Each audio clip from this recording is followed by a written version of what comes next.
Bom, iniciando a gravação já, eu vou compartilhar. Então, pessoal, novamente sejam todos bem-vindos a mais um webinar da SIC. O assunto de hoje vai ser os sensores de movimento, sensores de velocidade, que nós chamamos de Motion Control Sensors. Para quem conhece a SIC mais de tempos atrás, é a antiga GBC7, tá? Então, nós vamos abordar o que é encoder, como é que funciona, quais são as diferenças. E o intuito de hoje, por ser uma parte um, é entender realmente o básico do encoder, do funcionamento das suas interfaces e tirar qualquer dúvida que tiver. Perfeito? Não em si entrar a fundo em produtos, mas entender as tecnologias básicas de cada um. Maravilha? Um pouco da agenda de hoje, né? Nós vamos mostrar o que é um encoder, a diferença entre encoders incrementais e absolutos, quais são as interfaces incrementais e a diferença entre elas, o que é um encoder absoluto, qual que é a diferença entre interfaces, quais interfaces tem, o que é um multi ou single turn, o que significaria um código binário gray. Na segunda parte, nós vamos entrar no portfólio em si da SIC. Então, nós vamos abordar os encoders que nós temos incrementais e absolutos, quais ferramentas de programação nós temos. Nós entraremos também em alguns outros encoders específicos, como o encoder a fio, que é o wire draw, o encoder a roda, o wheel encoder, o SpeedTech, nosso encoder sem contato, e alguns inclinômetros, tá? Então, esse vai ser o nosso foco da agenda de hoje. Perfeito?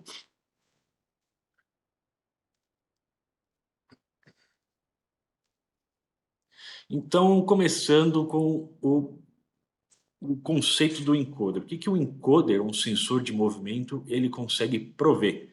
Então, basicamente, é a rotação na qual se encontra, a posição no eixo cartesiano, dependendo do modelo do sensor de movimento, inclinação, velocidade, a volta que está, por aí em diante, tá? E os encoders que nós veremos em outra oportunidade, outra ocasião, consegue ter o controle do motor, trabalhar em malha fechada, tendo todo esse sistema de servomecanismos, perfeito?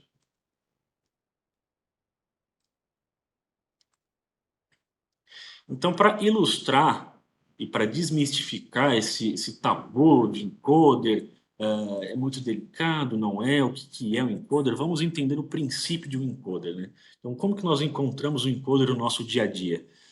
Vamos pensar que o encoder puramente é uma roda de bicicleta, um aro de bicicleta, perfeito? Então, pegando esse aro de bicicleta, nós, como vocês podem ver no meu cursor aqui, colocamos um imã de neodímio fixo numa das hastes dessa roda da bicicleta. E na parte externa da bicicleta, colocamos um sensor magnético, um sensor de efeito Hall, para quê? Quando o imã chega nesse sensor, ele vai mandar um nível lógico alto, tá? Para os mais digitalizados, true ou false, ou 0 ou 5 volts, tá? Então, nessa analogia, a roda está rotacionando, passou o ímã, mandou um pulso alto. Lembrando que o ímã é a parte rotora e o sensor é a parte do estator. Então, esse conceito é um conceito de incremental. Ele é um pulso incremental. Adicionando nessa analogia mais ímãs e rotacionando a roda, nós vamos ter mais pulsos por volta.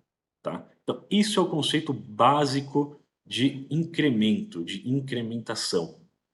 Então, quando se fala de encoder incremental, são pulsos discretos, pulsos simples, padronizados em frequência com o mesmo periódico, na qual é transdutada para uma velocidade. Como? Se nós temos uma frequência aqui, com amplitude fixa e uma frequência fixa, nós temos um período. Consequentemente, esse período é uma velocidade. Ou seja, quanto maior a frequência, maior a velocidade. Menor o tempo, maior a velocidade. Então, essa é a analogia para termos um equipamento que meça a velocidade.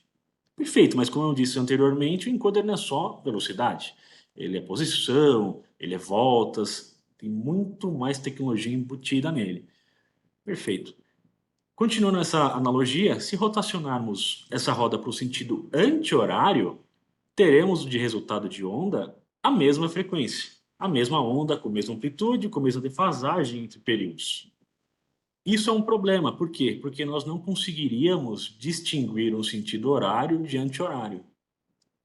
Para isso, nessa nossa analogia, vamos adicionar mais um sensor de efeito Hall, mais um detector de ímã, né?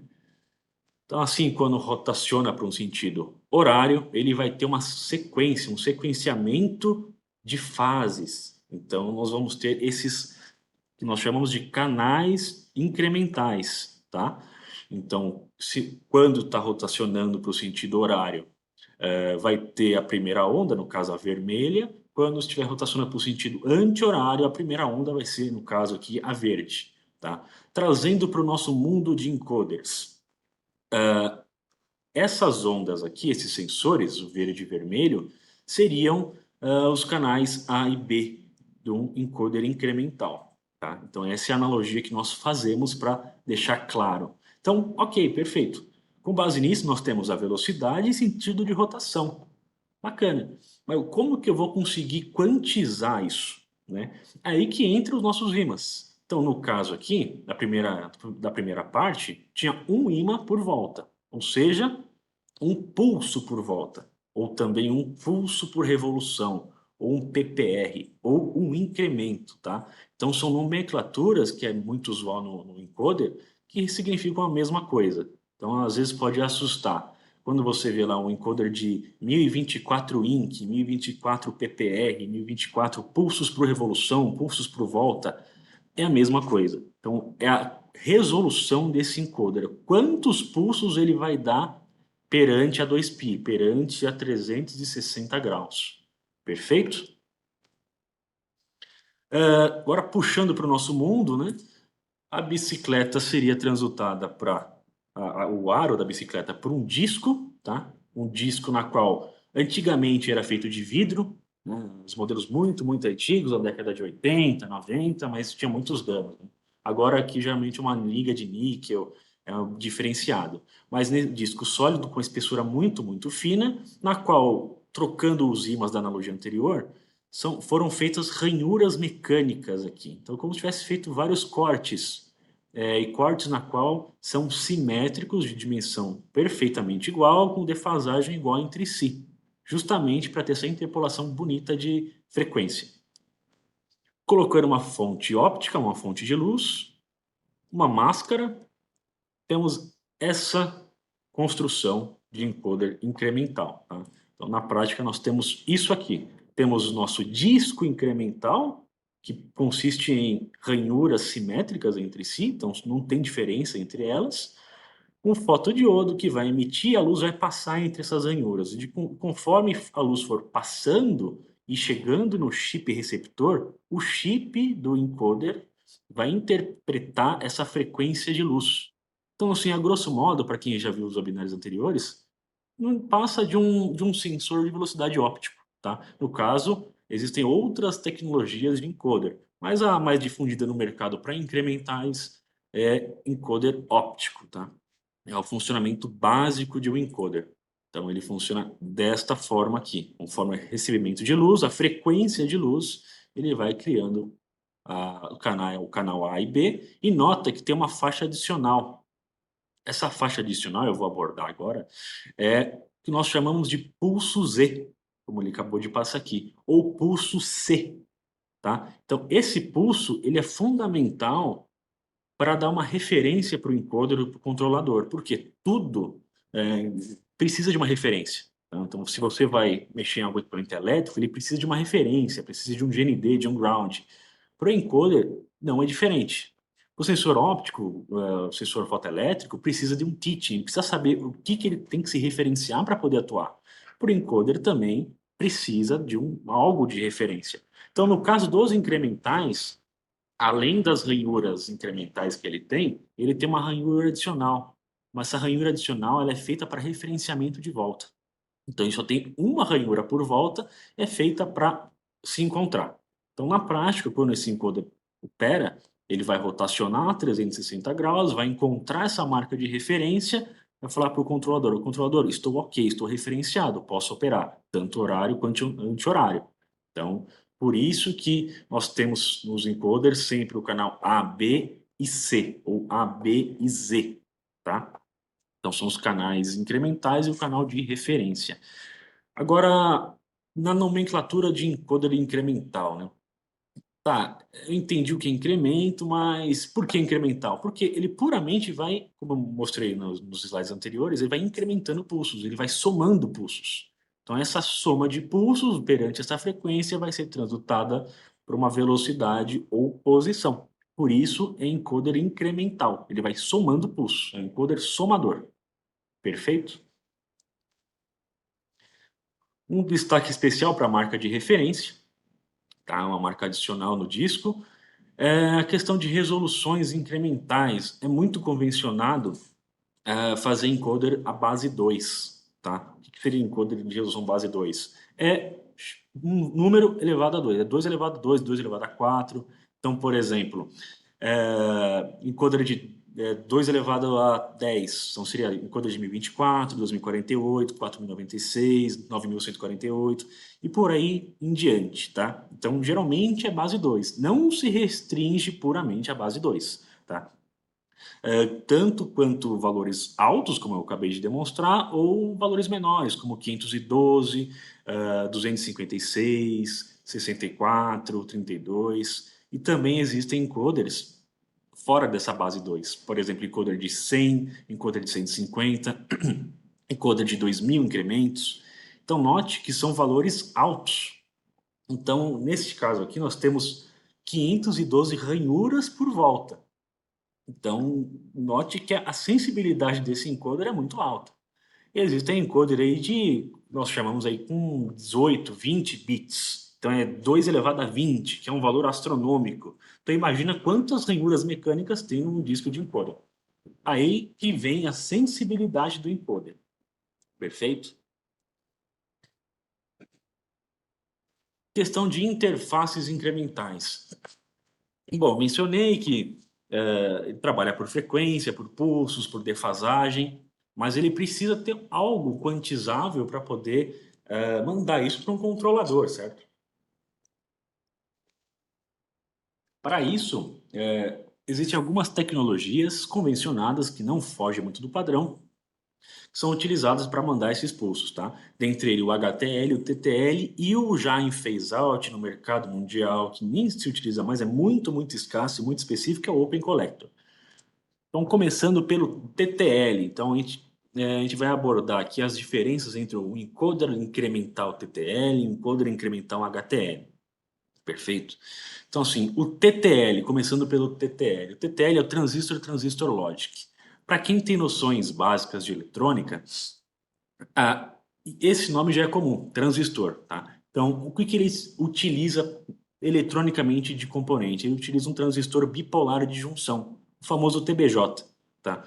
E para quem conhece um pouco sobre os TBJs, eles é um transistor bipolar de junção, ele opera puramente com tensões de 5 a 0 volts, de 0 a 5 volts. Acima disso, vai atingir a tensão de limiar dele e ele vai estourar.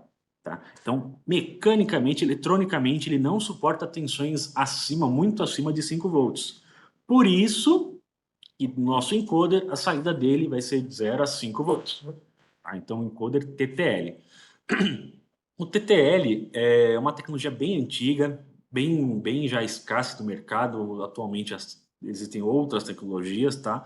Mas se convencionou muito, era muito barato, era na época era barato, era fácil de fabricar, mas tinha certas limitações. Limitações, como eu acabei de mencionar, em tensão operacional, ele não pode passar, ele fica muito restrito, ele é muito suscetível a ruído, ruído que é fio mal aterrado, fio que falta shield, blindagem. Ele é muito suscetível a altas frequências, então quando aumenta muito a velocidade do encoder, ele não opera tão bem, ele é um pouco mais lento. Mas ele era muito usado, era muito fácil de trabalhar, muito fácil de operar, tá? Já a tecnologia HTL, High Threshold Logic, ele utiliza um outro princípio de componente. Então, nós vemos que o TTL é um transistor bipolar de junção. No caso dos HTLs, eles utilizam um outro tipo de transistor, uma outra lógica transistorizada. Eles utilizam CIs, que dentro dele tem transistores CMOS.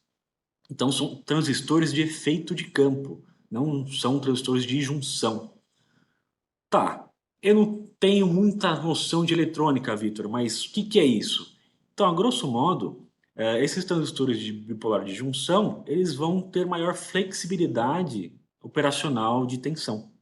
Então, ele flutua, ele vai trabalhar por campo elétrico. O chaveamento interno do componente vai ser por campo elétrico, não sim puramente por tensão. Ou seja, ele opera tranquilamente com tensões de 8 a 30 volts.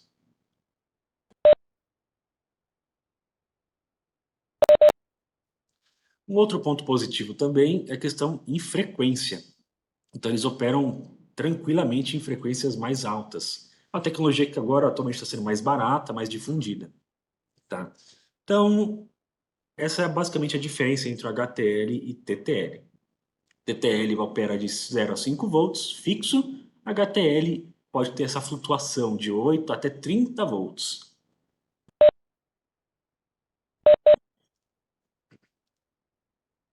O Open Collector é um caso um pouco mais delicado. O Open Collector ele utiliza um bipolar de junção, mas como o nome já diz, o coletor do transistor ele sai pelo fio. Ou seja, ele independe da tensão de alimentação para sair o sinal dele. Consequentemente, você consegue ter um valor um pouco mais elevado de alimentação sem danificar o próprio equipamento. Então, teria uma lógica externa, um equipamento externo que vai comutar essa saída do encoder. Algo um pouco mais chato de trabalhar, muito mais delicado e muito mais escasso, tá?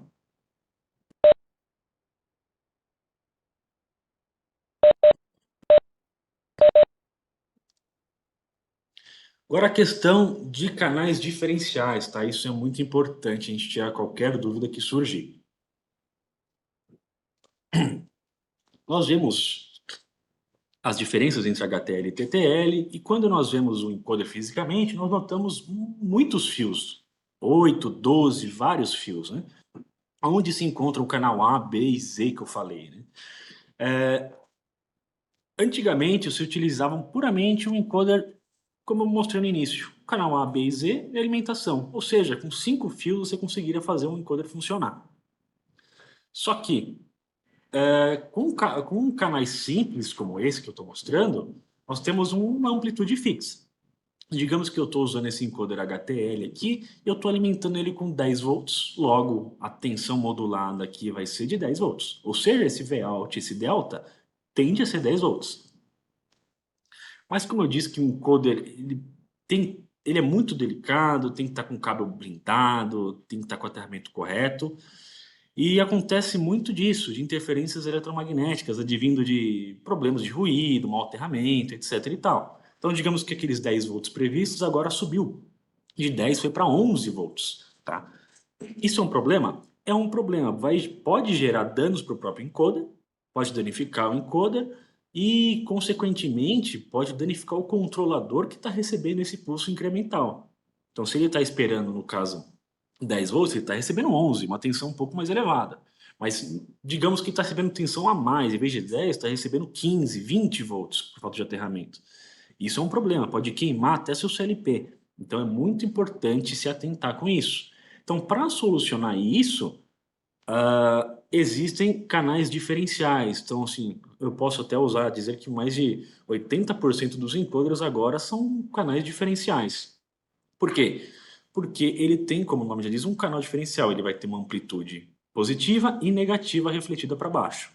Então, quando nós esperávamos um canal A, ele vai ter o canal A e vai ter o canal A barrado, ou A barra, A negado. Tá? Então, esperávamos aqui 10 volts, então ele vai ter 10 menos 10. Qualquer interferência eletromagnética, qualquer ruído que surgir, vai ser refletido negativamente também. Então, ele vai manter o mesmo delta de tensão. Então, se estava 10 menos 10, ele subiu para 11 menos 9. Então, o delta se manteve, mantendo constante o sinal, a amplitude correta, tá? E um outro detalhe muito importante é que no caso de cima, sem o canal diferencial, ele está se baseando puramente no 0 volt. Isso é um problema, porque é difícil que a gente consiga um 0 volt perfeito. Então sempre vai ter resquício de tensão que vai gerar um sinal não tão satisfatório. Já no diferencial, esse zero é flutuante, ele não existe. Como eu mencionei aqui, de 10 a -10, de 11 a -9. Então, podendo flutuar livremente, porque ele vai se basear na amplitude do sinal diferencial. Perfeito? Então, nós encontramos muito o canal A barrado, B barrado, C barrado. Então, isso é muito convencional, que nós chamamos de três pares de canais. Agora vamos para os encoders absolutos. Então, acabamos de abrir todo o leque dos incrementais, os mais simples, né? Agora vamos entrar um pouco dos encoders absolutos. O que é um encoder absoluto? O que ele pode fornecer?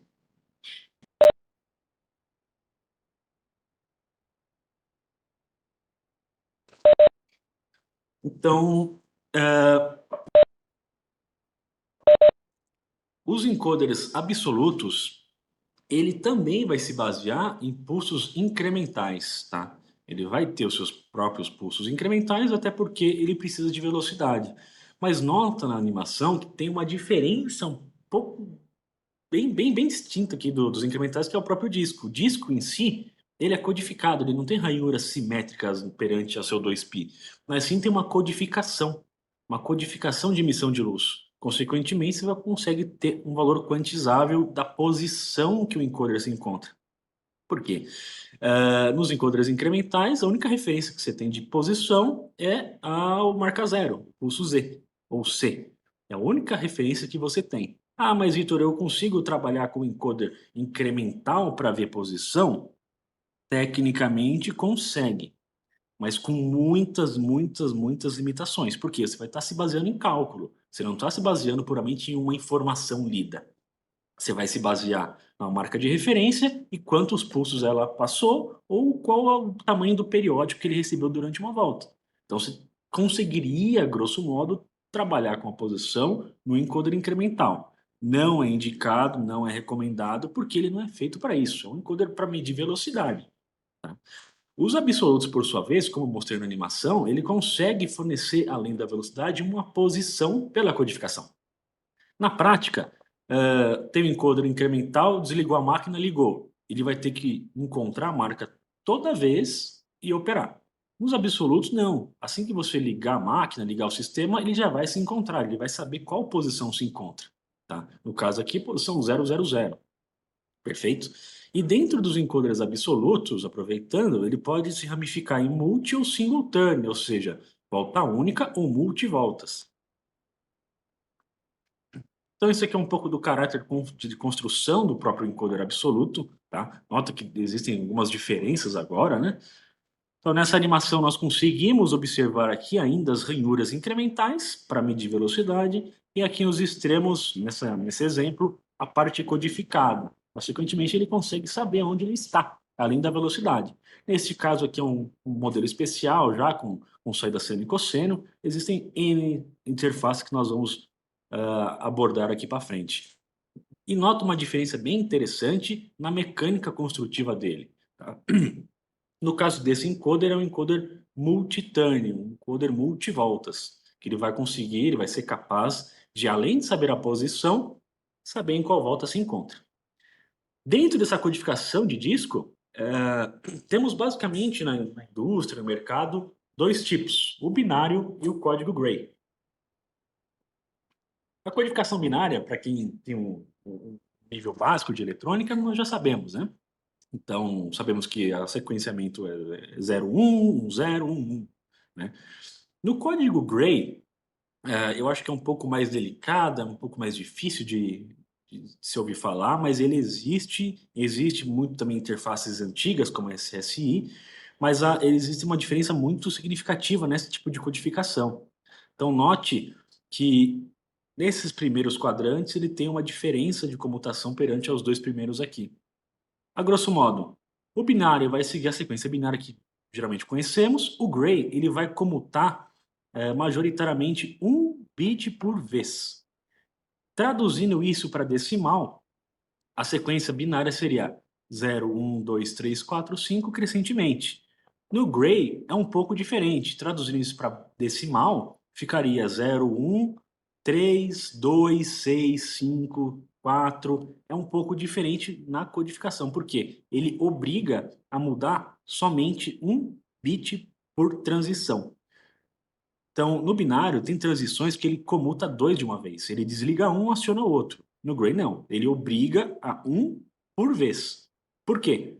Porque pensando num encoder de alta resolução, um encoder com 12, 16 bits, ou seja, aqui só tem 3.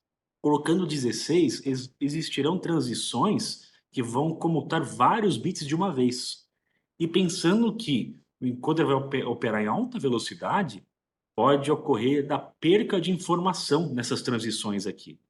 Então o Gray ele preza isso. Em altas velocidades, ele vai obrigar majoritariamente a transição de 1 bit por vez, para não perder informação, não ter garantir a confiabilidade de leitura. Perfeito? Então, exemplos mais tátil do que é um multi ou single turn. Então, você está tendo aqui um encoder single turn, então ele vai ter o posicionamento, ele vai ver a velocidade, vai saber aonde ele se situa perante uma volta, excedeu 360 graus, ele vai resetar, vai começar do zero. O multiturn não, ele vai saber qual volta está e além disso ele vai continuar contando. Então 360, 720, por aí em diante.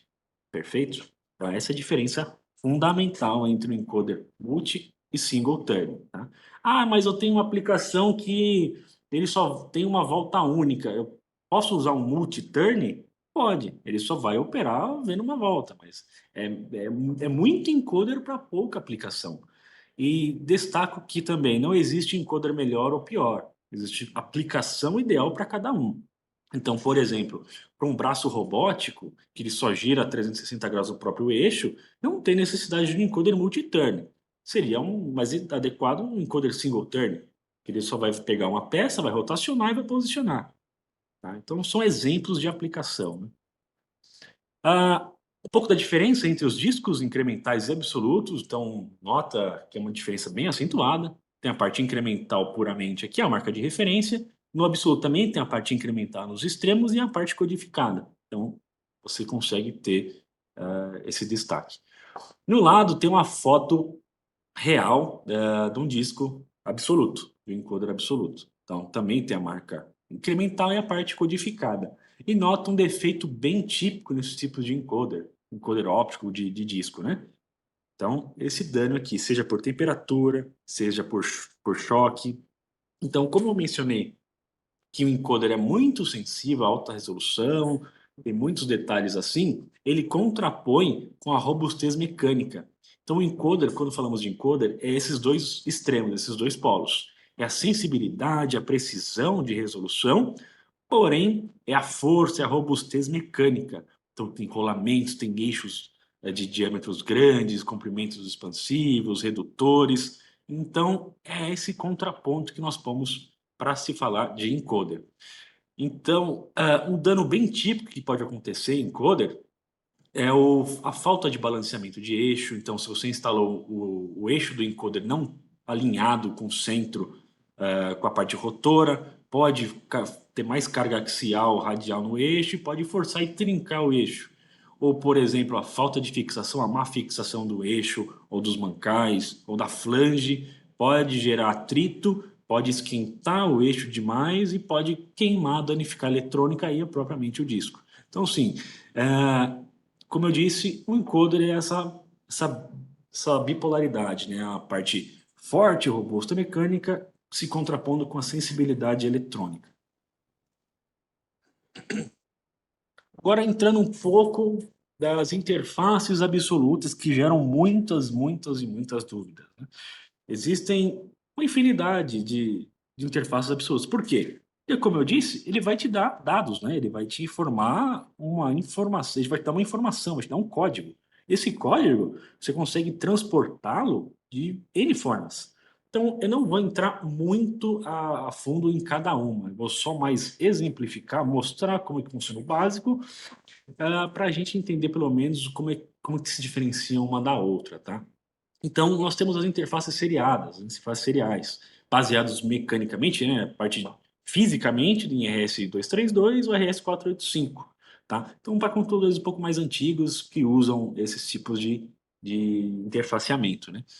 Dentro das interfaces seriais, nós temos o famoso e velho SSI, ao Synchronous Serial Interface.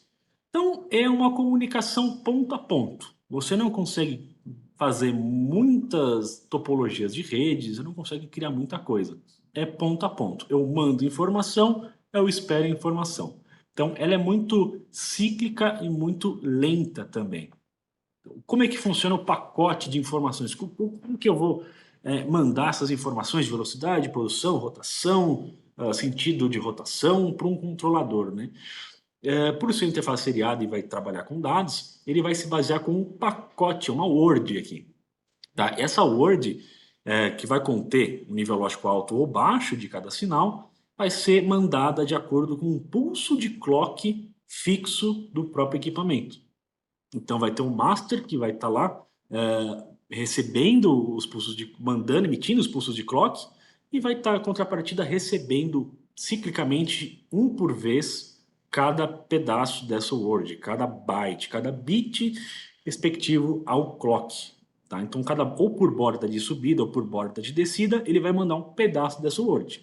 Então, uma comunicação ponto a ponto, limitada e unidirecional. Tá? Aí entramos na interface BIS, que é uma outra interface serial. Tá? Essa interface BIS ela é muito mais utilizada, que nós veremos futuramente, em sistema de servomecanismos, né? Em questões de motor feedback. Tá? Encoder BIS para motores. Eu acho que alguns de vocês devem ter escutado isso já. Tá? O BIS também é uma interface seriada, baseado em RS-232, 485, mas diferentemente do SSI, que é puramente ponto a ponto e unidirecional, o BIS, como o nome já diz, é bidirecional. Ao mesmo tempo que eu mando, eu recebo. Então é um canal duplo de comunicação. A questão de estruturação dessas words, que está mandando informação, é muito respectivo a cada equipamento. Então muda, tá? Não é padronizado. Cada um tem o seu sua word, o seu dado, a sua informação. Tá? Então, criando um cross aqui é bem similar ao mapa de memória de um sensor IO-Link, tá? Mas, assim como a SSI, são interfaces antigas, seriais antigas. Como nós falamos de interfaces seriais, interface antiga, tá? Entrando em CAN, tá? Então nós temos o encoder CAN, tá? O CAN Control Area Network, então já é um pouco mais difundido, ainda é bem utilizado. Também vai ser o pacote de informação, vai ter o RX e TX, e não vai ser um clock respectivo. E com base no CAN, nós temos a criação do CANopen. Tá? O CANopen, você já consegue criar uma topologia um pouco mais diferente das seriadas. Né? A serial é muito ponto a ponto, a CAN você consegue criar ramificações de CAN. Tá? E o CAN, quando você vê na sua linha, é basicamente aquele cabinho roxo. Né? Também é um protocolo antigo, é um meio de comunicação antigo, mas ainda bem usado, tá? Tanto em versores de frequência, quanto já em dispositivos com essas operações, quanto em CLPs, tá? Então é ainda bem comum, Canopy. Aí nós temos também encoders com interface Profibus, tá? O Profibus também é antigo, está sendo descontinuado globalmente, mas é um padrão aberto. Então você consegue controlar não só por um único ponto, mas por vários. Aí o Profibus se abre em Profibus DP, Profibus PA. Você consegue ter maior flexibilidade de topologias, separando, por ser aberto, em camadas de comunicação, como se fossem, trazendo para a nossa realidade de IP, etc., como se fossem camadas de IPs, grosso modo falando, tá? Criando essa analogia. Então você consegue criar topologias específicas dedicadas para periferias descentralizadas, que é o DP, ou já para os periféricos aqui, que seriam o PA, puramente atuação. Tá? Então seriam os masters e slaves. Então é uma interface antiga, mas também ainda muito usada no nosso mercado. A atualização dela, que é o Profinet, tá? Então, Profinet muito mais utilizado. Temos encoders com essas interfaces já baseado em Profibus, que já te mandam informações com IP real-time via Ethernet, tá? O meio físico Ethernet. Tá? Então, nós conseguimos encontrar bastante isso aí em CLP Siemens, tá? Engate rápido aí. Uma vantagem de usar um Profinet, pensando ou entrada rápida para a CLP, né? É que assim, um cartão de entrada rápida para pulso incremental geralmente é mais caro, pelo que eu vejo, né? E imagina colocando vários cartões de entrada rápida para vários encoders, então acaba sendo mais custoso. E um cartão Profinet num CLP, tranquilo, você coloca tudo na mesma topologia, no mesmo switch e conversa com o CLP. Perfeito? Temos a Ethernet IP, também usada bastante em Rockwell. Também é baseada em internet. Como nós já observamos, né, vai trabalhar com nossos IPs, vai mandar isso via IP, com a palavra um pouco mais codificada, com mais informações, com um meio mais atualizado de informação. Um pouco da topologia dele também. E quando nós abordamos essas interfaces, seja EtherCAT, Ethernet IP, Profinet, já são interfaces que eles te fornecem, além dos dados, mas agora os diagnósticos dos equipamentos, né? Então, eles conseguem te fornecer muito mais informações do que puramente só velocidade e posição. E também nós temos as interfaces analógicas, né? Então, a interface analógica podendo ser 4 a 20 ou 0 a 10. Como que seria modulado isso, né? Então, pensando que a posição 0 é 0 volts e uma volta é 10 volts. Então, 360 graus. Então, com base nessa regra de 3, a gente consegue ter um valor analógico, seja em tensão, seja em corrente. Perfeito? E por ser uma escala pequena, né, pensando em 4 a 20 mA ou 0 a 10 volts, você não consegue fracionar em milionésimas partes. Por quê? Porque vai ficar muito sensível. Então, imaginando um encoder aí de 16 mil incrementos por volta. É um pouco complicado de você pegar esses 16 mil e quebrar de 0 a 10. Então, ficaria frações muito, muito, muito pequenas de tensão ou frações muito pequenas de corrente. Então, qualquer resíduo, qualquer choque, atrito, qualquer coisa pode gerar uma leitura. Então, geralmente, encoders com esse tipo de interface são encoders de resoluções menores. A outra também é DeviceNet, está baseado em CAN, uma interface bem mais antiga também, descontinuada, mas é interessante a gente relembrar, né, para a gente também ter esse conhecimento. O EtherCAT, como eu comentei, então baseado em internet, é bastante usado também na indústria, como nós vimos nos webinars de IO-Link, então assim como o Ethernet IP e o Profinet. E também nós temos as interfaces de rede industrial, né? Que é a Industrial Network Interface, que basicamente são interfaces dedicadas de cada fabricante para mandar a sua informação como bem entender. Então, no caso da gente, nós temos a Hyperface e a Hyperface DSL. Então, são padrões de comunicação, são protocolos dedicados da indústria que cada fabricante cria o seu. Perfeito? Aqui embaixo é um exemplo de outras interfaces que tem no mercado, que se utilizam, Cercos, Indate, Phase, Modbus, PowerLink. Então, são exemplos de interfaces dedicadas, assim como a nossa Hyperface aqui. Entrando no portfólio, tá? O nosso portfólio de Motion Control se baseia puramente em 3 nichos, tá? Temos a parte de motor feedback, então são encoders dedicados para conversar com servomecanismos, com inversores de frequência. O maior portfólio são os encoders, sensores de inércia, sensores sem contato, o encoder a roda, encoder a fio.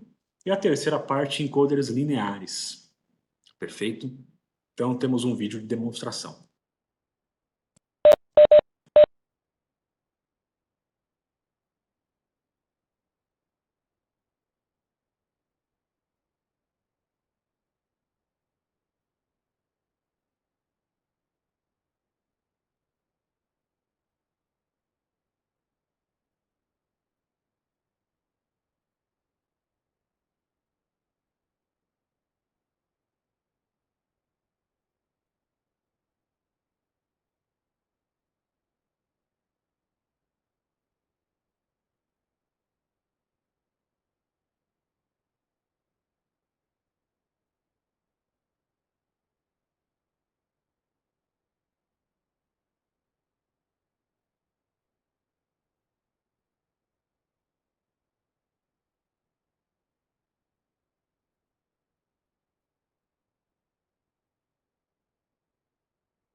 Perfeito.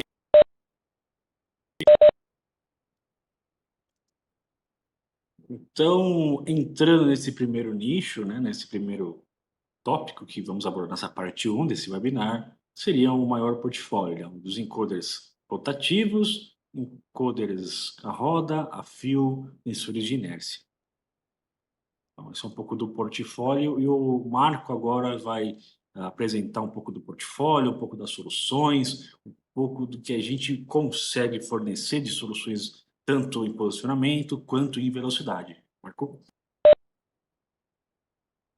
Perfeito. Então, uma coisa muito importante que ele já comentou, o encoder, ele tem dois viés, né? A parte mecânica e a parte eletrônica. Então, a gente tem que sempre observar as duas coisas.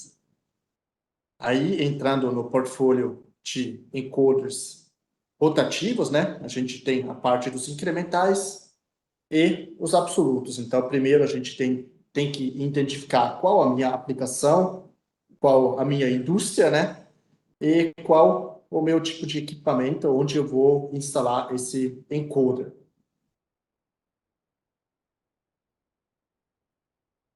Então, a SICK, ela tem um portfólio muito amplo de encoders incrementais, então a gente tem que observar primeiro algumas características, né, para chegar na família correta.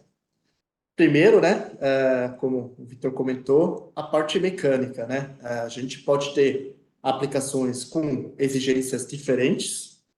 Por exemplo, uma máquina de embalagem, né, que geralmente tem pouca vibração, pouca velocidade, em comparação talvez com um motor de uma indústria papeleira, né, uma máquina de papel que é muito grande, com muita vibração, deslocamento de eixo, né?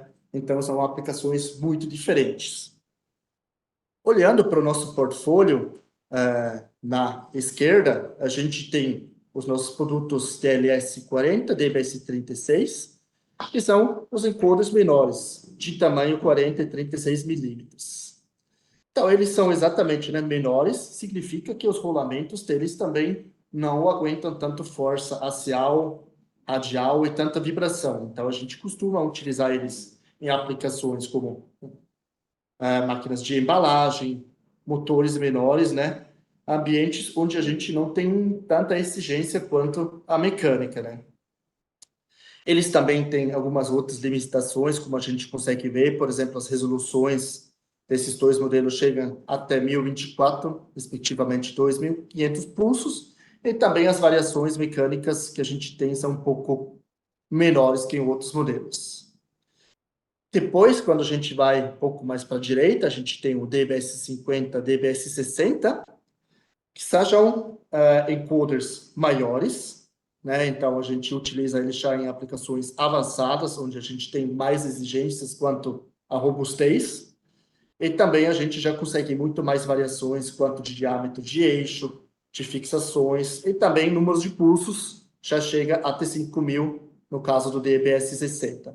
Então, essa seria encodos, né, de um bom compromisso entre, né, robustez e características elétricas, né, que a gente consegue fornecer. E indo mais para a direita, a gente já chega na parte de encoders, vou dizer, especiais, né, para aplicações mais específicas. Um destaque aqui é o nosso DBS60i. Então, a gente, na imagem, já consegue ver que ele é bem barbudo, muito robusto. Então, o design dele é completamente em aço inox.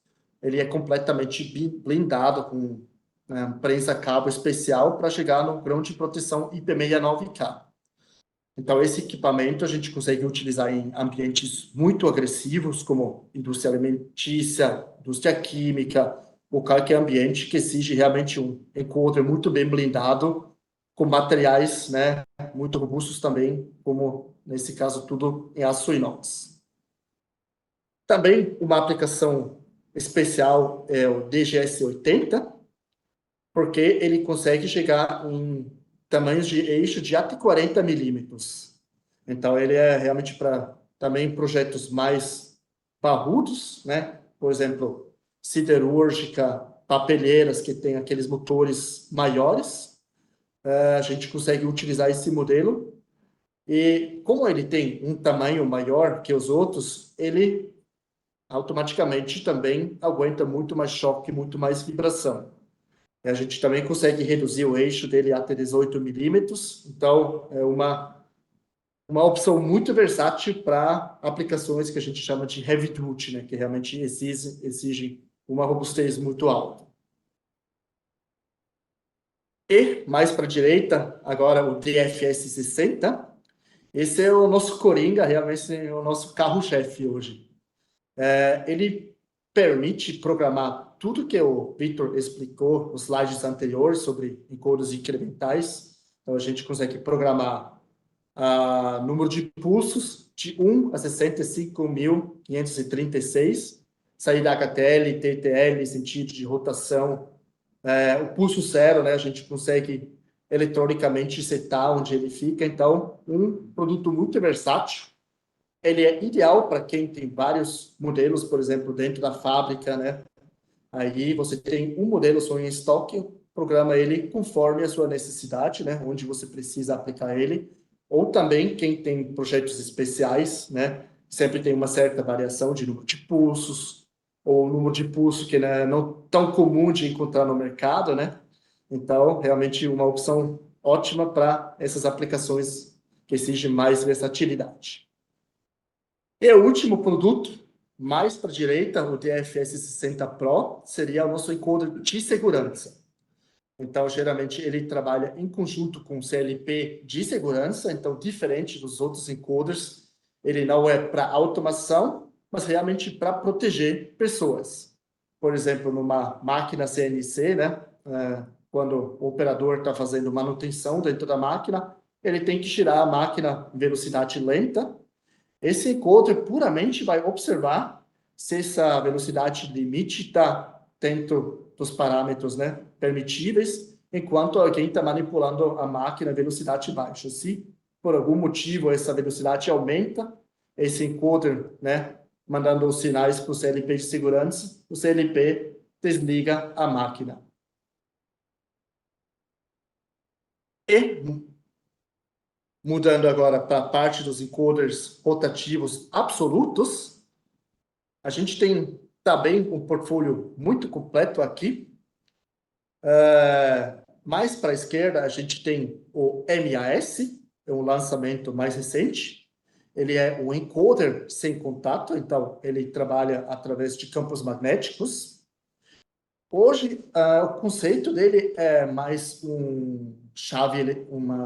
uma câmbio eletrônico, né, para substituir câmbios mecânicos, principalmente em aplicações como trocador de ferramentas. Então, ele tem uma interface IO-Link, onde a gente já consegue extrair bastante dados, mas que é principalmente utilizado para programar e configurar o sensor. Ele fornece depois várias saídas digitais para a gente observar algumas zonas, né, igual um CAM, só de forma eletrônica. Depois, os dois encoders para a direita, o ACS ACM36 e ACM60, são os nossos encoders analógicos. Como o Victor comentou, são interfaces mais simples, né? Então, eles são utilizados em aplicações que não exigem uma extrema precisão, como, por exemplo, portas automáticas, né? Uma solução econômica e, às vezes, até um controlador, por exemplo, um relé inteligente, nem tem entradas, né, de interfaces de comunicação. Então, com esses controladores mais simples, a gente também já tem uma solução econômica, né, que acompanha o controlador mais simples. O A3M60 é hoje nosso encoder que ainda fornece o protocolo Profibus, né? Como a gente ainda tem bastante base instalada do Profibus, a gente tem ainda essa opção no nosso portfólio, mas realmente uma rede que aos poucos está sendo substituído pelo sucessor, que é o Profinet. O próximo encoder, o HSHM36, ele foge um pouco do conceito dos encoders ópticos, né? Ele é um encoder puramente magnético, que faz com que ele seja uma solução muito robusta, né? Então, a gente consegue utilizar ele até em aplicações como veículos pesados fora de estrada, ou outras aplicações que exigem realmente uma robustez maior.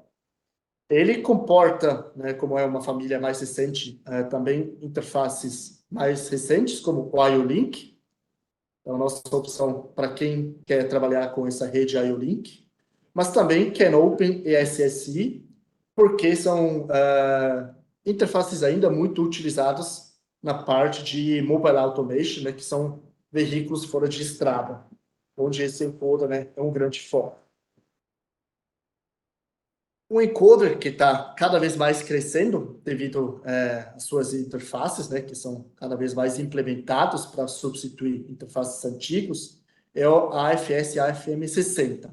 Então, ele fornece exatamente essas interfaces baseadas em Ethernet, né, onde a gente já consegue fazer topologias mais avançadas, extrair dados adicionais para fazer diagnósticos ou até algumas lógicas dentro do encoder. Então, ele suporta Ethernet IP, EtherCAT, Profinet, mas também o SSI, que é ainda uma interface muito difundida no mercado. E também aqui a gente tem a versão de segurança, né? Então a gente tem um encoder AFM Pro, que serve igual encoder incremental de segurança para proteger pessoas. Isso pode ser, por exemplo, numa ponte rolante, né? Quando a gente observa a elevação da ponte rolante, tipo, a ponte não pode transitar quando, por exemplo, a elevação é muito baixa, porque a carga pode bater em algum equipamento ou até pessoas. Então, esse encoder puramente vai observar se a elevação está numa altura suficiente para liberar a ponte. Uma possível aplicação, né? Onde a gente tem posicionamentos que precisam realmente de segurança, porque a gente trabalha, né, com pessoas ao redor, é uma ótima opção.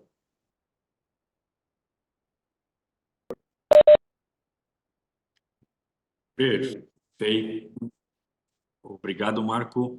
Então, pessoal, vocês viram um pouquinho do que a gente consegue já oferecer de soluções de sensores de velocidade e sensores de posicionamento, né, nossos encoders. Como o Marco bem disse, existem encoders programáveis, como o DFS60 incremental, ou AFS, FM60, o HM36. Então, assim, aproveitando esse gancho, a SIC, para diferenciar a nomenclatura de cada tipo de encoder, né, o incremental de absoluto, o D é para incremental e A de absoluto. Então, todo encoder SIC que você vê com A absoluto e D é incremental. Tá? Esse Xzinho aqui é que ele pode ser single ou multi-turn, respectivamente, para S ou M. Então, S de single, AFS de single turn ou AFM de multi-turn. Tá? Então, relembrando de novo as nossas classificações.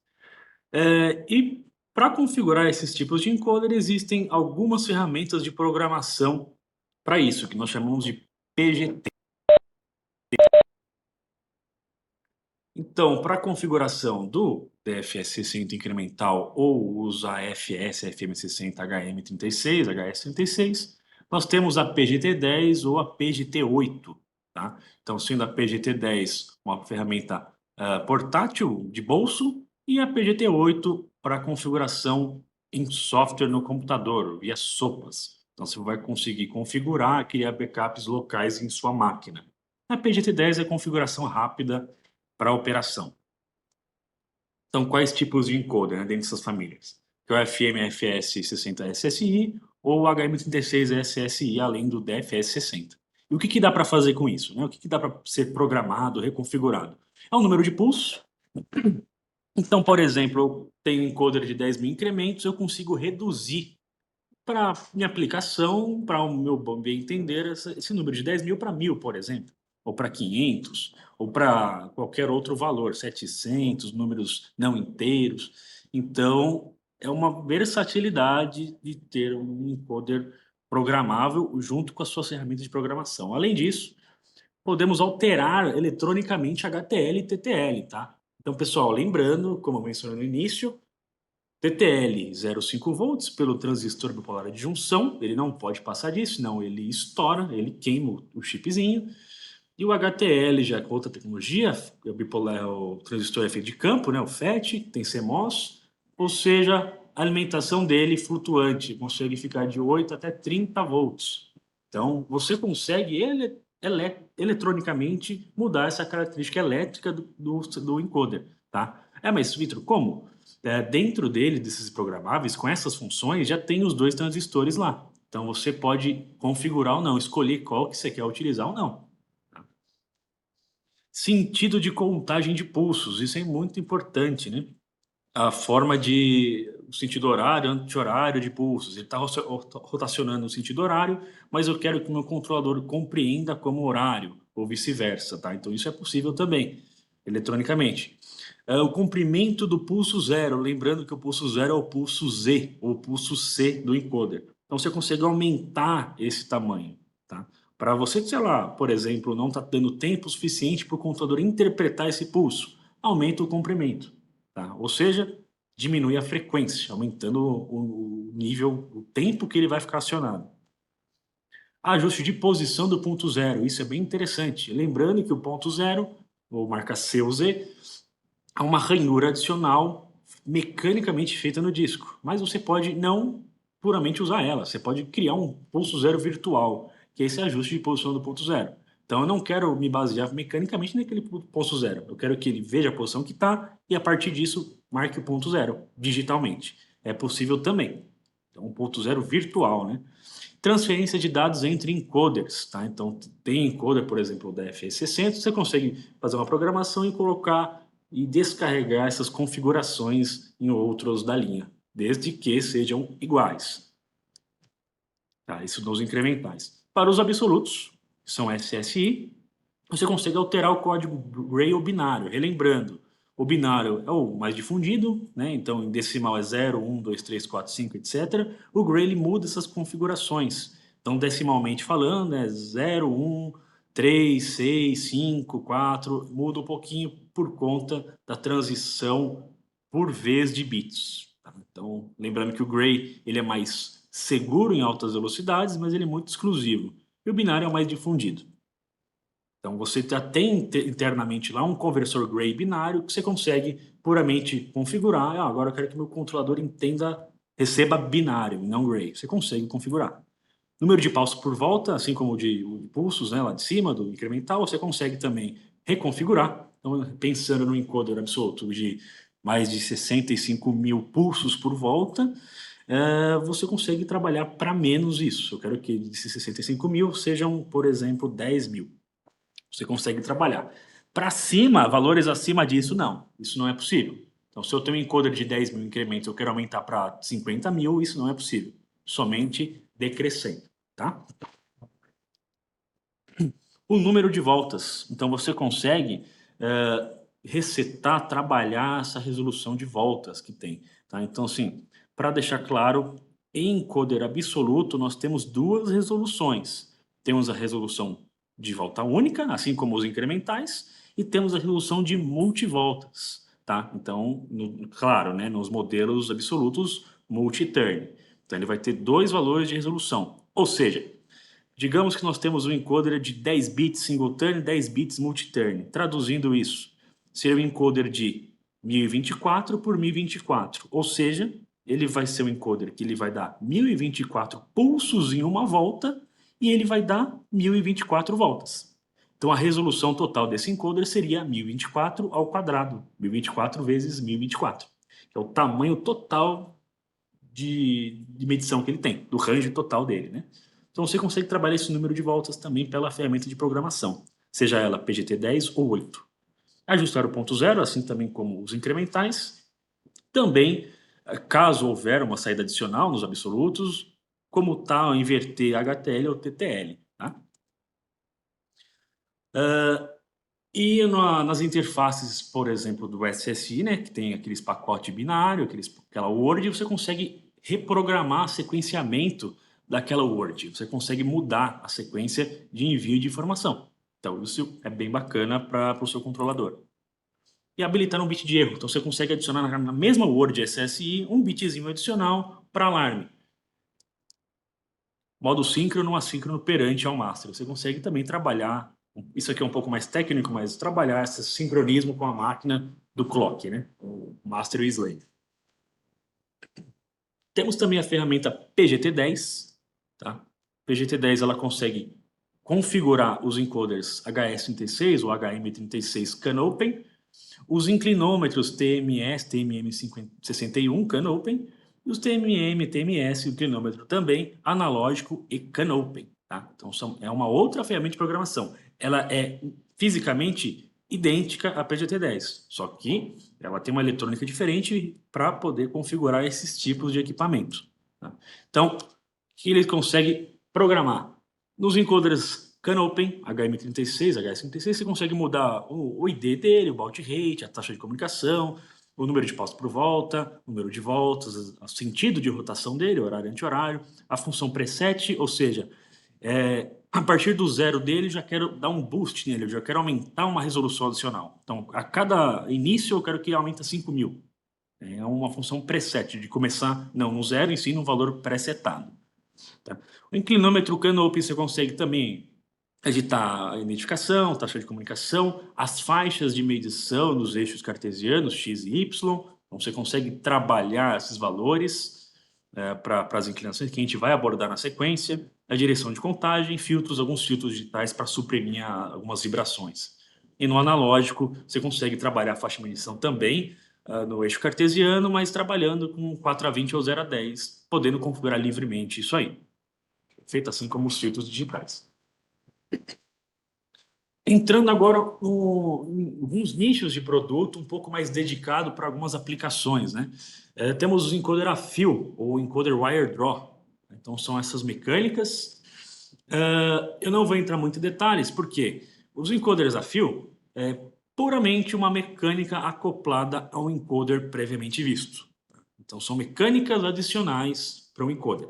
Então quaisquer características eletrônicas, elétricas ou de resolução é advinda do encoder que está acoplado na mecânica. Tá? Então, o que nos precisamos atentar aqui é mais na mecânica, mais no que precisamos de range. Então, nós temos essa primeira família, que é o Ecoline, o range máximo é até 10 metros. Ele é bem pequeno, tem interface analógica também. Então, ele é bem compacto, robusto, bastante usado em AGVs para controle de garfo, abertura de garfo, altura de transelevadores. Então, é mais dedicado para esse tipo de negócio. Temos o Compact, é uma caixa fechada, você não consegue retirar o encoder de lá, tá? Alcance até 5 metros. Detalhe nas interfaces que ele possui, SSI, Hyperface e TTL. Então ele é mais simplificado, ele é mais robusto, mais compacto, como o nome já diz, e com essas interfaces um pouco mais antigas para auxiliar. E o modelo Highline, e aí que já temos uma metragem bem mais elevada, até 50, dependendo até 60 metros de cabo, tá? Relembrando que é 50 a 60 metros de um cabo de aço estirado, enrolado aqui no encoder, tá? Então como que funciona?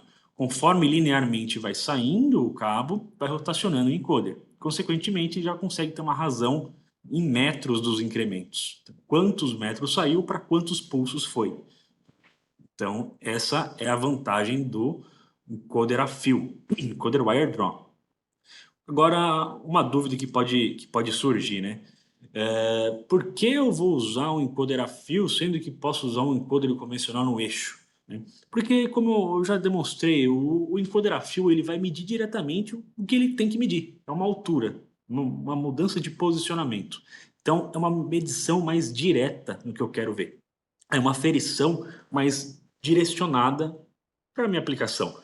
É claro, funcionaria da mesma forma, pegar um encoder, acoplar numa parte do eixo da máquina, tentar trabalhar isso no controlador, mandar isso para um CLP para ele entender isso, transdutar isso em metragem, mas é um pouco mais impreciso quando comparado a uma medição direta como o encoder a fio. Ele vai ser fixado e vai ter estiramento.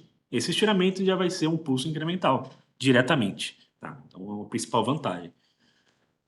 Uma outra mecânica bem interessante, sistemas de medição com roda. Então, o wheel encoder, encoder a roda, tá?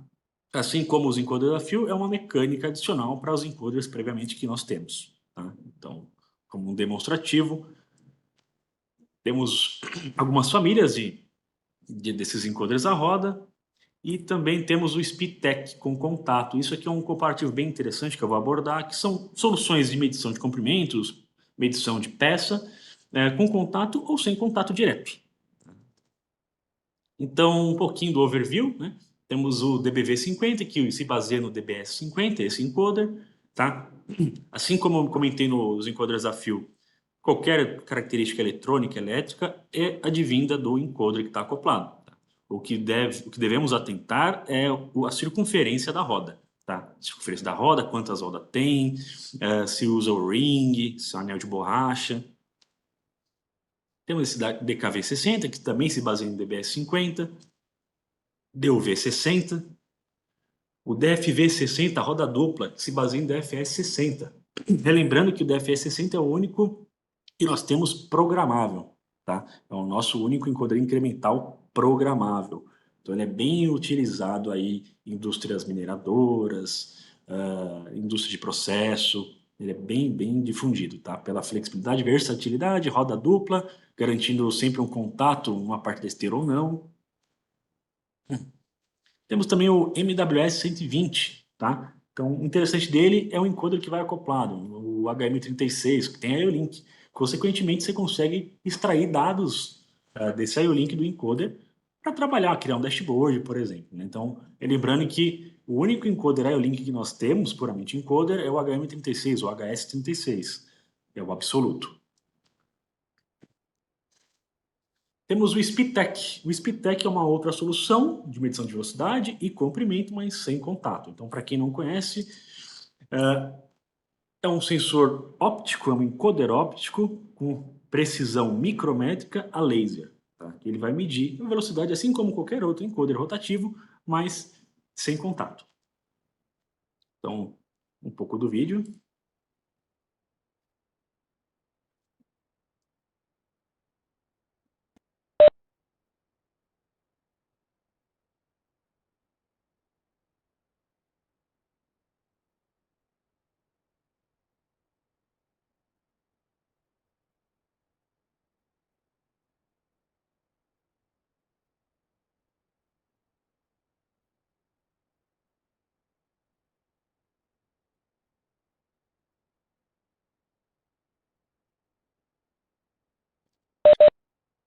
Bom, como vocês estão observando aí,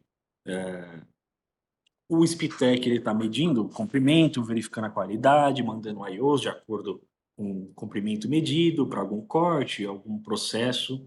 Então, assim, é um encoder muito versátil, sem contato, né? Porque ele vai garantir a confiabilidade da peça, não vai danificar a peça, não vai ter que ficar fazendo trocas de O-ring nos encoders à roda.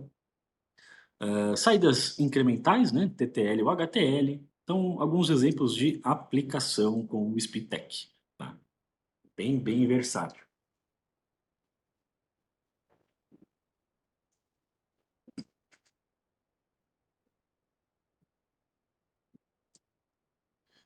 Então, como que ele atua, tá? Muito falamos, putz, é um encoder que não é rotativo e ele é sem contato, mas eu acabei de ver aqui que nós trabalhamos com disco incremental, como é que isso vai funcionar? Então, o SpeedTech, ele, assim como a maioria dos encoders incrementais, é um encoder óptico, mas o princípio óptico dele é diferente do que nós vimos no começo, que é para o disco, ele vai passar a luz no disco com as ranhuras incrementais, vai somar essas ranhuras, né?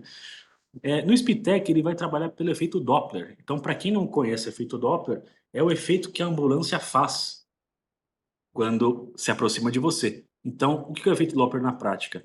É a deformação da frequência de algum objeto em movimento perante a velocidade.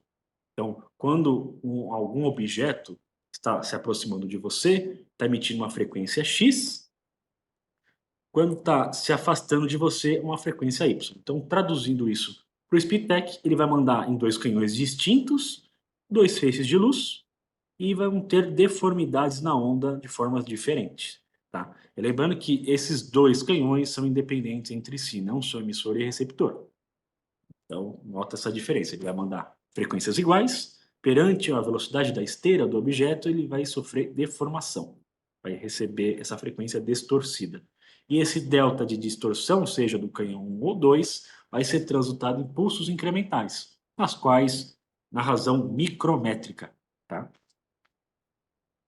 Então, quando falamos de resolução, a menor resolução é 4 microns, mas a resolução absoluta dele seria de 16, porque esses 4 micrômetros de resolução, a grosso modo seria, ele conseguiria ver a cada 4 micrômetros mandar um pulso, né? Mas na prática é 16 micrômetros por conta do período. Então esses 4 micrômetros é a defasagem entre canal A e B. E o 16 é o período completo. Então isso aqui é a resolução mínima que ele vai poder oferecer. A cada 16 micrômetros ele vai mandar um pulso.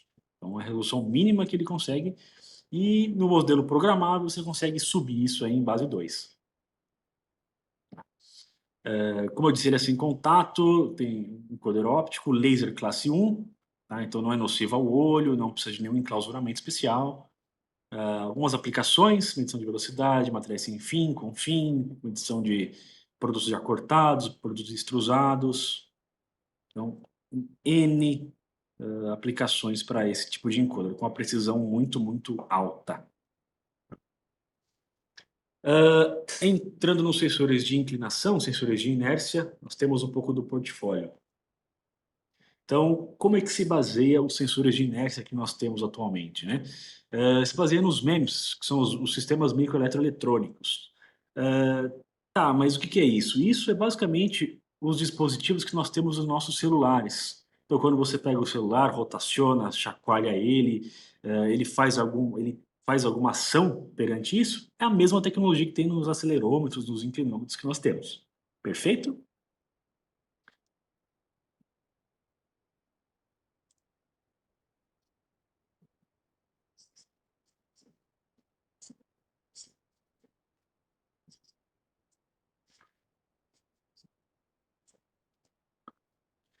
Então, ele está demonstrando a tecnologia do nosso inclinômetro, tá? Nosso TMM ou TMS, que é um sensor puramente para ver posição no eixo cartesiano ou rotação no próprio eixo. Então, são soluções para ver isso. Tá? E como é que funciona os memes internamente, né? Igual dos nossos celulares? Um acelerômetro, um giroscópio, que vai mecanicamente chacoalhar as partes do semicondutor, a parte do chip, e mecanicamente essa distorção vai gerar uma capacitância interna que vai ser transdutada para um pulso elétrico no controlador. Tá? Então, conforme esse agito, esse chacoalho, essa inclinação, ele vai interpretar um pulso elétrico e vai, consequentemente, colocar isso quantizável, colocar isso em graus. A gente consegue interpretar o ângulo que está algum material, o ângulo que está a esteira, o produto, a aplicação, a máquina, de acordo com isso. Tá? Então, como eu mencionei TMM ou TMS, assim como os encodadores absolutos, nós fazemos essa analogia. Né? O TMM seria o multi-eixo, que ele consegue entender a inclinação no eixo Y e X, e o TMS, que é um eixo único, rotação no próprio eixo, seria a rotação em Z. Tá? Então, além da inclinação, a rotação. Não temos os três num clausuramento só. E para quem já acompanhou alguns dos webinars anteriores de IO-Link, a mesma tecnologia é embutida no nosso sensor de vibração, o MPB, tá? Claro, sensores diferentes, para aplicações diferentes, para funcionalidades diferentes. Mas o princípio tecnológico é o mesmo. Um acelerômetro, um giroscópio interno. Perfeito? Questão de range, de alcance, existem vários part numbers. Então, tem para o produto que fica até 90 graus, mais ou menos, 360 graus, 180. É configurável. Relembrando que a PGT12 pode configurar esses equipamentos desde que eles sejam programáveis. Um pouco do overview do portfólio. O Marco vai dar umas palavrinhas. Perfeito. Então, também aqui a SIC tem um portfólio muito completo para várias aplicações diferentes. Mais para a esquerda, a gente tem o TMM55, que era antigamente o nosso inclinômetro mais simples, né? Com dois eixos, uma precisão de mais ou menos 0,2 graus, porém, em breve esse item vai sair de linha, porque temos um substituto para ele que vai entrar no mercado, que é a família TMS TMM22. É um desenvolvimento completamente diferente que já existe no mercado hoje. Então, toda a forma construtiva dele é bem diferente. Então, esse inclinômetro, na verdade, ele é injetado dentro do molde. Então, isso permite um invólucro, tipo, no tamanho de uma caixinha de fósforo, IP69K, extremamente robusto, e também com a mesma precisão. Então, assim que vai, em cima dessa plataforma, agora vai lançar vários modelos novos. Lançamos recentemente desse produto também uma versão programável. Então, hoje a gente consegue ajustar tanto as faixas, as saídas, a gente consegue ajustar filtros para tirar, por exemplo, vibração que a gente está medindo no sinal. Então, está virando realmente uma plataforma muito versátil. Mas para a direita, o TMS, TMM61, é um item muito específico para mobile automation, né, veículos pesados, porque ele tem essa comunicação especial em CAN-Open, então a gente consegue trabalhar ele facilmente dentro desses ambientes de comunicação de veículos pesados, fora de estrada. E os inclinômetros mais conhecidos hoje no mercado, né, que a gente já trabalha há bastante tempo, são os TMS e TMM 88, tanto P como A. Então, eles são também extremamente versáteis, né, de altíssima precisão. Também os dois são programáveis, então a gente consegue fazer vários ajustes. Então, também uma ótima opção para quem realmente tem aplicações especiais de alta precisão, onde precisa fazer configurações, reajuste de filtros, né, para realmente a melhor performance entre estabilidade do sinal e velocidade do sinal, né? Então, realmente aqui também a gente tem que analisar bem a aplicação e ver qual produto se encaixa melhor dentro, né, das especificações da aplicação.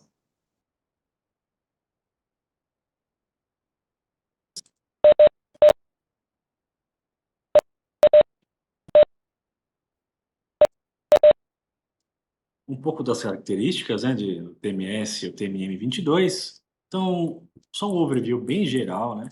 Relembrando que as interfaces dele de comunicação é analógico ou CAN-Open, tá? Tá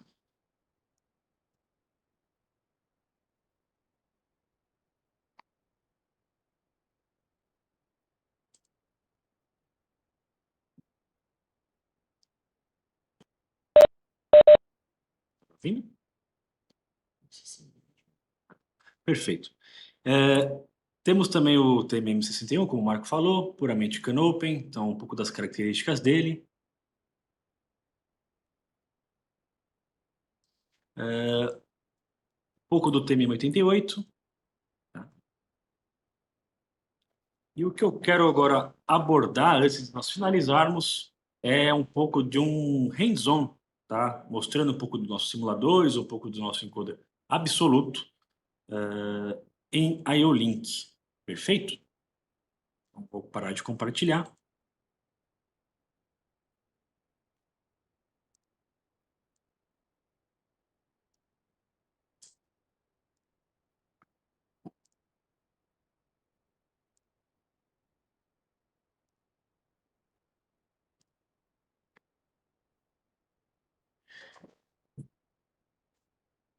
Então, pessoal, esse aqui é o nosso simulador, tá? Que a SIC tem na plataforma de treinamento online, que eu creio que posteriormente vai ser disponibilizada para vocês aí também, tá? Com sorte da Alemanha.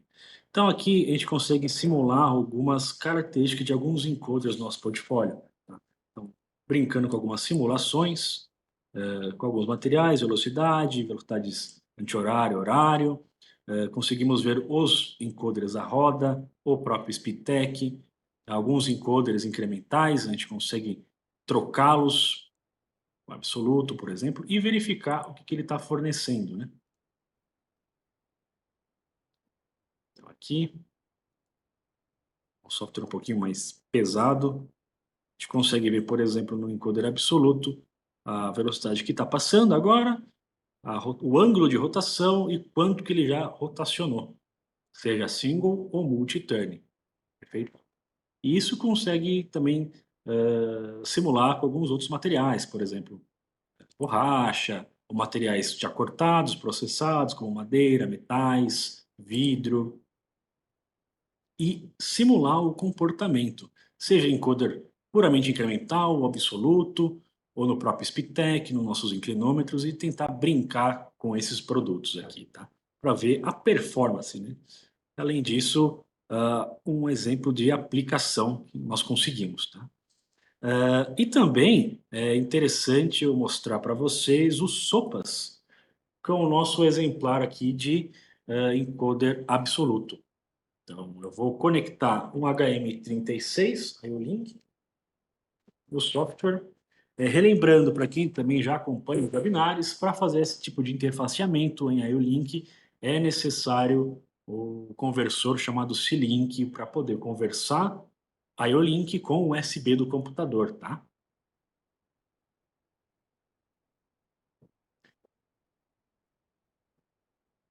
Então, vou ler os parâmetros.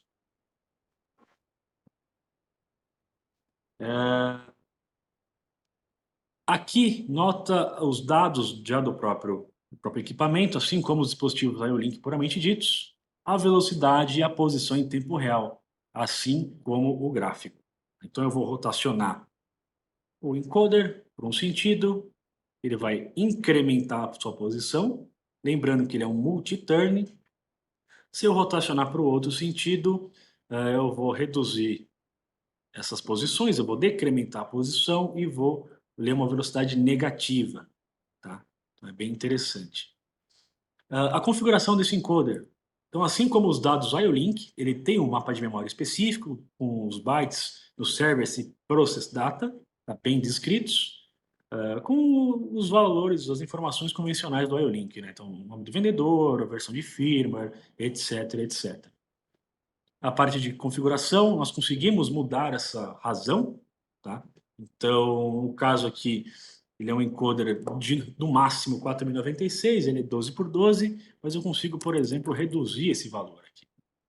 Ou, por exemplo, colocar 10 pulsos por volta. Esse Total Measuring Range foi aquela razão que eu comentei anteriormente, da razão do valor single turn com multi-turn. Então é um valor vezes o outro. Então, se nós pegarmos a resolução máxima desse encoder, é 4.096 pulsos em uma volta por 4.096 voltas que ele pode dar, totalizando até este número aqui, tá? Totalizando 16 milhões de pulsos totais que ele pode contabilizar. Passou desse limite, ele que nós chamamos de que ele vai estourar o encoder, né? Vai estourar a capacidade dele, vai ultrapassar. O que vai acontecer na prática? Ele vai zerar. Então ele vai perder as informações. É muito importante se atentar com isso, tá? Preset value, então, como eu mencionei no início, você consegue presetar já um valor, já pré-configurar um valor além do zero. Então, ele está na posição zero, mas eu quero que ele comece com 10, com 1.000, com 50 mil pulsos. É possível também, assim como inverter o sentido de rotação, tá? Eletronicamente. E o interessante, por serial link, você já consegue formatar os pulsos por alguma razão métrica que nós conhecemos. Então, RPM, RPS, né? É bem interessante nesse quesito. A questão de diagnósticos não tem muito que ser abordado, e os parâmetros que ele consegue reservar no IO-Link, tá? Então isso aqui é tudo descrito do mapa de memória. Então é bem interessante. E o Process Data que ele já fornece. Lembrando, Process Data, ciclicamente, ele vai estar te mandando essas informações, tá? E o Service Data, dado de serviço, você vai ter que requisitar, sob requisição de um Master IO-Link, seja ele SIG200, SIG350. Mas esses dois valores, do index 1 e 2, que é posição e velocidade respectivamente, ele já vai estar te fornecendo em tempo real, tá? Sem precisar de alguma requisição anterior. Rotacionando ele está incrementando e decrementando o valor lido do encoder. Ultrapassou o limite máximo, ele vai zerar e contar do zero. Perfeito? Então, avançando.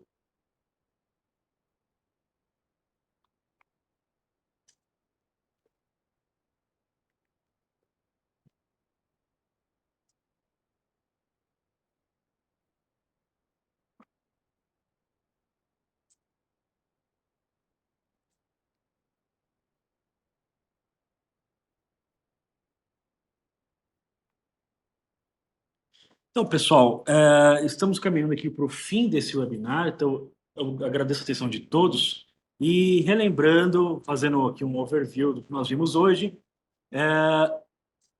encoder incremental é puramente pulsos, tá? Então se baseia num disco com ranhuras iguais, não tem distinção, não é feito para posicionamento.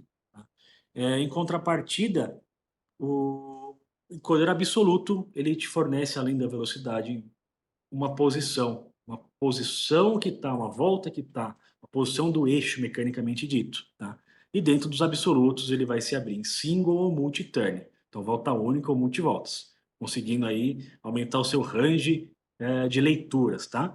Então agradeço por a atenção de todos, pelo acompanhamento dessa parte um. Deem suas sugestões para a gente sempre estar melhorando, aprimorando nossos webinars, melhorando o conhecimento para vocês, tentando deixar o mais didático possível. E a nossa próxima parada vai ser o Motion Control Parte 2, com os nossos encoders Motor Feedback, tá? Que é um receio de muitos aí, manutentores, pessoal que mexe bastante com motores, tá? Então, fica aí mais um convite para os nossos próximos webinars, sejam o Motion Control Parte 2, haverão outros webinars, sejam de sistema de visão, portais, outros de sensores ópticos, então já fica o convite. Então agradeço a atenção de todos, espero que tenha atendido as expectativas e, por favor, deixe a sua pesquisa de satisfação, dê a sua opinião e o seu certificado de participação nesse QR Code. Então eu vou deixar uns minutinhos para que todos possam ler aí. Perfeito? Eu agradeço a atenção de todos. Perfeito, também da minha parte. Muito obrigado a todos, muito obrigado ao Vitor pela preparação desse webinar top. Então, foi muito informativo. Então, se houver mais dúvidas no futuro, por favor, entre em contato com a gente. A gente tem esclarecer tudo. Obrigado.